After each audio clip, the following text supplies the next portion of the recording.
X వాల్యూని ఎలా find చేయాలనే దాని గురించి ఈరోజు చెప్తా. ఎక్స్ వాల్యూని ఫైండ్ చేసే విధానంలో 2 మెథడ్స్ యూజ్ చేసి చెప్తా. ఆన్సర్ని కూడా ఎలా చెక్ చేసుకోవాలి అంటే ఇప్పుడు ఎక్స్ వాల్యూ వచ్చి ఉంటుంది, అది కరెక్టా కాదా అనేది ఎలా చెక్ చేసుకోవాలి అనేది కూడా నేను చెప్తా. అయితే ఈక్వేషన్ అనేది చూద్దాం. ఫస్ట్ ఇక్కడ ఈక్వేషన్ వచ్చేసి ఏంటంటే ఫస్ట్ మెథడ్లో చూడండి, x+5 = 10 అనేది ఒక ఈక్వేషన్. ఇక్కడ ఫస్ట్ మనం ఏం చేస్తున్నామంటే సబ్ట్రాక్ట్ 5 ఆన్ బోత్ సైడ్స్. అంటే అప్పుడు ఏమైపోతుంది, x+5 - 5 = 10 - 5. అంటే లెఫ్ట్ హ్యాండ్ సైడ్ x+5 -5 వేసుకోవాలి, రైట్ హ్యాండ్ సైడ్ కూడా -5 అనేది వేసుకోవాలి. ఎందుకు, ఇక్కడ సబ్ట్రాక్ట్ 5 ఆన్ బోత్ సైడ్స్ అంటే దాని అర్థం ఏమి, 5ని లెఫ్ట్ హ్యాండ్ సైడ్ మైనస్ చేయాలా, 5ని రైట్ హ్యాండ్ సైడ్ కూడా మైనస్ చేయాలా. అప్పుడు నెక్స్ట్ ఏం వస్తుంది అంటే x+5 - 5 చేస్తే ఎంత వస్తుంది, 0 వస్తుంది, = 10 - 5. ఇక్కడ 10 - 5 అంటే ఎంత, 5. అప్పుడు x+0 ఏమవుతుంది, నెక్స్ట్ స్టెప్లో x అవుతుంది. తర్వాత ఏమవుతుంది, = ఎలా ఉంటే అలా రాసుకుంటాం, 5 అనేది ఎలా ఉంటే అలా రాసుకుంటాం. ఇంకా సెకండ్ మెథడ్లో ఎలా చేస్తామంటే ఈక్వేషన్ ఏముంది, x+5 = 10. ఇక్కడ 5 అనేది మనకి x అనేది ఎప్పుడు ఎలా ఉండాలా, పాజిటివ్లోనే ఉండాలా.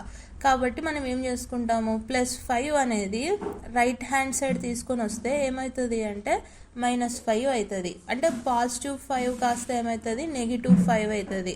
అందుకు లెఫ్ట్ హ్యాండ్ సైడ్ నుంచి రైట్ హ్యాండ్ సైడ్కి తీసుకొస్తున్నాం కాబట్టి ఏమవుతుంది, -5 అవుతుంది. ఇప్పుడు x = 10 - 5 చేస్తే ఏమొస్తుంది, 5 వస్తుంది. అప్పుడు మనకి ఏమని అర్థమైంది, ఎక్స్ అనేది వాల్యూ ఏమి 5 అని మనకు అర్థమైంది. ఎక్స్ వాల్యూ ఎంత ఇప్పుడు అంటే 5. ఇప్పుడు ఆన్సర్ని చెక్ చేద్దాం. ఇప్పుడు మనకి ఏమొచ్చిందని చెప్పిన, వాల్యూ ఎక్స్ అనేది 5 అని వచ్చిందని చెప్పిన. ఇప్పుడు x = 5 అనేది ఏ దాంట్లో వేసుకోవాలా, ఏ ఈక్వేషన్లో వేసుకోవాలా అంటే x+5 = 10 అని మనం ఫస్ట్ ఈక్వేషన్ చెప్పినాం కదా, ఆ ఈక్వేషన్లో వేసుకోవాలా. ఇప్పుడు x అనే ప్లేస్లో మనం 5 అనేది సబ్స్టిట్యూట్ చేయాలా.